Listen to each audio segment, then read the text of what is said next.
tuyani sutini shifobaxshligi haqida, dorivor giyohlarning foydalari haqida gapiramiz, lekin hali natijalar to'g'risida gapirmayapmiz.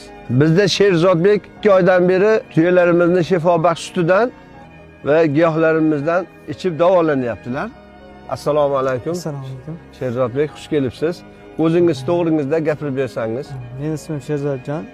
Farg'ona viloyati Rishton tumanidan keldim. O'zimizda tumanda qishloq vrachlik punktida mudir lavozimida ishlayman. O'sha Andijon davlat tibbiyot institutini davolash fakultetini bitirganman. Yanvar oyidan beri o'sha tuya sutini va dorivor o'simliklardan, giyohlardan ichyapman. Menga tashxis qo'yilgan o'sha 5 yasharligimda qandli diabet deb va hozirda retinopatiyani darajasi ko'tarilgani hisobiga ko'zim ko'rmay qolgandi. Va hozirda ancha ochilib qoldi. Rahmat. Endi operatsiya qilish, jarrohlik amaliyoti nima bo'ladi? Jarrohlik amaliyotini ham tayinlashgan.